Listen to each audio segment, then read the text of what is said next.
ಎಲ್ರಿಗೂ ನಮಸ್ಕಾರ. ನಾನು ನಿಮ್ಮ ಮಂಜುನಾಥ್ ಮಾತಾಡ್ತಿರೋದು.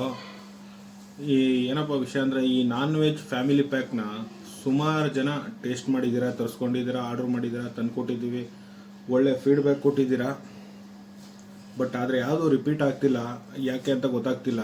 ಕೇಳಿದಾಗ ಫೀಡ್ಬ್ಯಾಕ್ ಕೇಳಿದಾಗೆಲ್ಲ ಎಲ್ಲ ತುಂಬ ಚೆನ್ನಾಗಿದೆ, ನಿಮ್ಮ ಸರ್ವಿಸ್ ಚೆನ್ನಾಗಿದೆ, ಫುಡ್ ಟೇಸ್ಟ್ ಇದೆ, ಹೋಮ್ ಮೇಡ್ ಫುಡ್ಡು ಮತ್ತು ಹೈಜಿನಿಕ್ ಆಗಿದೆ, ಡೆಲಿವರಿ ನೀವು ಕೊಡುವಂಥ ಡೆಲಿವರಿ ಆಗಲಿ ಪಾರ್ಸಲಲ್ಲಿ ತುಂಬ ಚೆನ್ನಾಗಿದೆ ಅಂತ ನೀವು ಹೇಳ್ತೀರಾ. ಬಟ್ ರಿಪೀಟ್ ಆಗ್ತಿಲ್ಲ. ನಾನು ಸುಮಾರು ದಿನ ನೋಡ್ತಾನೆ ಇದ್ದೀನಿ, ಬಟ್ ಯಾರೂ ಇಲ್ಲ.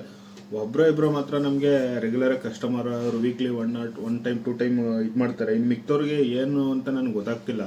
ನೀವು ಫೀಡ್ಬ್ಯಾಕ್ ಕೊಟ್ಟಿರೋದೇ ಸುಳ್ಳ ಅಂತ ನನಗೆ ಅನಿಸ್ಬಿಡುತ್ತೆ. ಈ ವಿಡಿಯೋ ನೋಡಿದ್ರು ದಯವಿಟ್ಟು ಕಾಲ್ ಮಾಡಿ ನಿಮ್ದು ಏನೇ ಅನಿಸಿಕೆ ಅಭಿಪ್ರಾಯಗಳನ್ನು ತಿಳಿಸಿ. ಏನಾದ್ರು ಸಜೆಸ್ಟ್ ಮಾಡೋದಾದ್ರೆ ಮಾಡಿ. ಓಕೆ ಫ್ರೆಂಡ್ಸ್, ನೆಕ್ಸ್ಟ್ ವಿಡಿಯೋದಲ್ಲಿ ಸಿಗೋಣ. ಬಾಯ್. ನಿಮ್ಮ ಫೋನ್ಗೋಸ್ಕರ ಕಾಯ್ತಾ ಇರ್ತೀನಿ.